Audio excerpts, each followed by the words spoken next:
Self MR sir. तो आज की इस वीडियो में हम लोग बात करेंगे कुछ क्वेश्चंस के बारे में जो जेईई मेन 2 अप्रैल को केमिस्ट्री में आए हुए थे। चलिए फिर क्वेश्चन की शुरुआत करते हैं। और हमारे पास जो क्वेश्चन नंबर होगा जो है ये 5th होगा। थोड़ा सा अच्छा क्वेश्चन है स्टूडेंट। ये vapour pressure of pure liquid A दिया गया है। Vapour pressure of pure liquid A is 200 mmHg. 200 mmHg. If 1 mole of A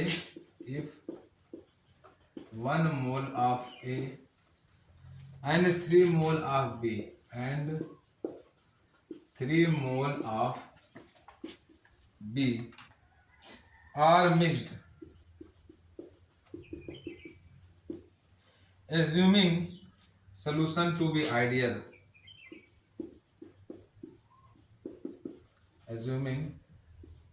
solution should be ideal. Find the vapor pressure of pure liquid of B. Find the vapor pressure of pure liquid of B if total pressure of solution is total pressure of solution is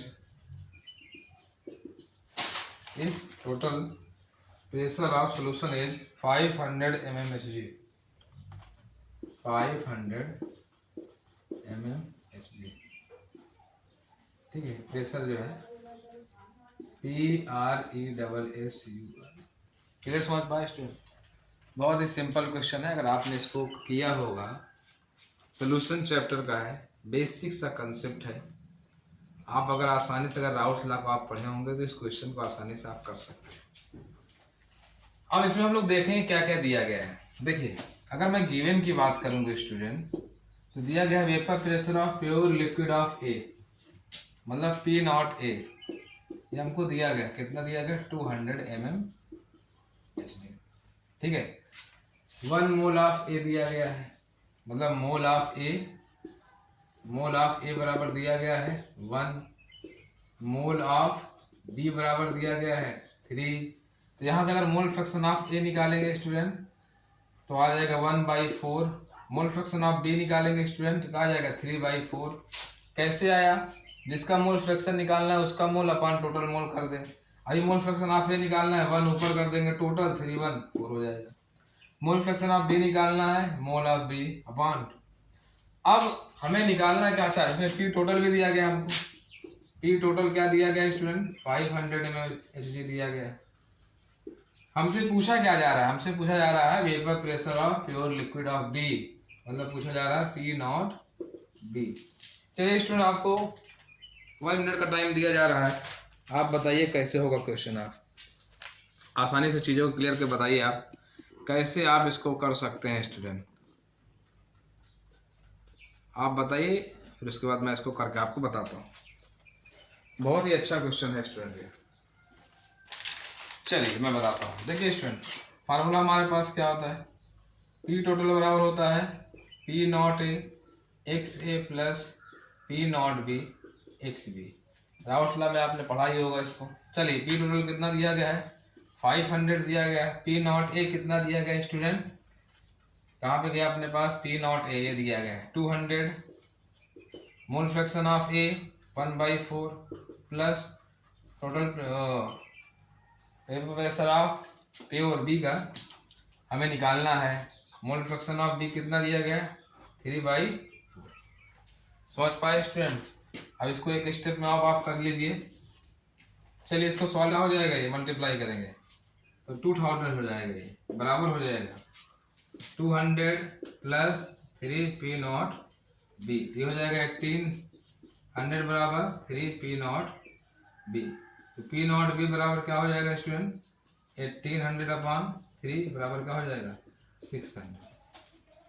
समझ पाए student. तो इस तरह से जो है हमारे पास ये दिया गया था। ये बहुत ही इंपॉर्टेंट क्वेश्चन था, थोड़ा सा ट्रिकी टाइप का क्वेश्चन था। अगर आप करते तो आपका आसानी से हो जाता, कोई दिक्कत की बात ना रहती आपको। बस थोड़ा सा क्या है कि कैलकुलेशन था इसमें जो है, अगर इसको आप कर ले जाते तो कोई दिक्कत की बात ना रहती।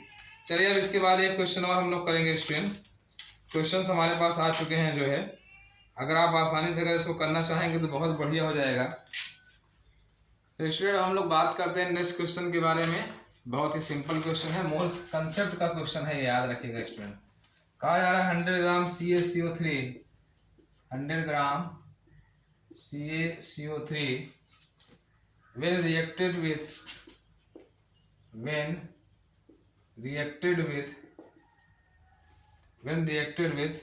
0.19 mole of HCl,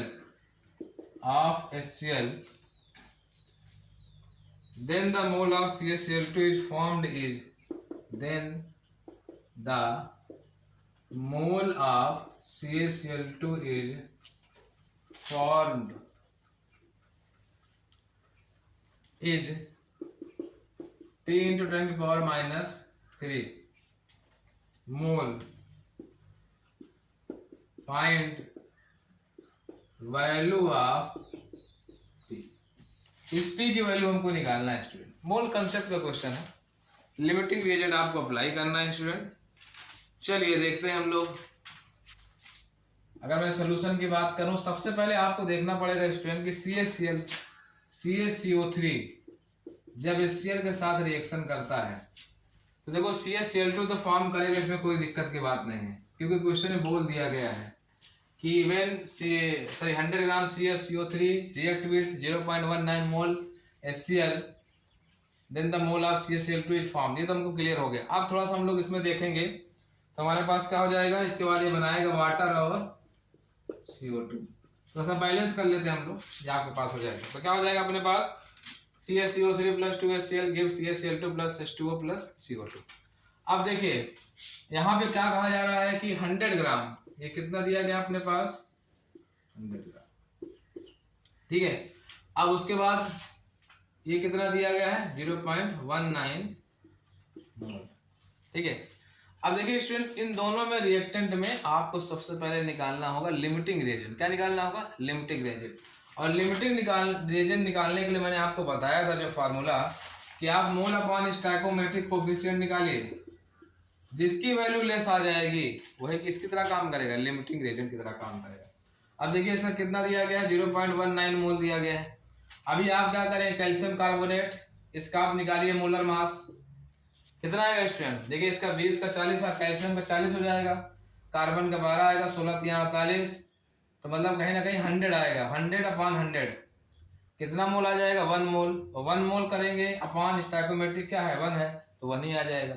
लेकिन जब इसकी मैं बात करूंगा 0.19 मोल अपॉन 2, ठीक है, तो जब आप निकालेंगे तो ये आपके सामने किसकी तरह काम करेगा, लिमिटिंग रिएजेंट की तरह। याद रखना, ये किसकी तरह काम करेगा, लिमिटिंग रिएजेंट की तरह। कौन काम करेगा, HCl। और जैसे हमको मालूम चला कि HCl लिमिटिंग एजेंट की तरह काम कर रहा है, तो हम CaCl2 का अमाउंट आसानी से निकाल सकते हैं। कैसे, अगर मैं 2 मोल HCl ले रहा हूं, मतलब 2 मोल HCl लेने पे कितने मोल बनना है, 1 मोल क्या बनना है, CaCl।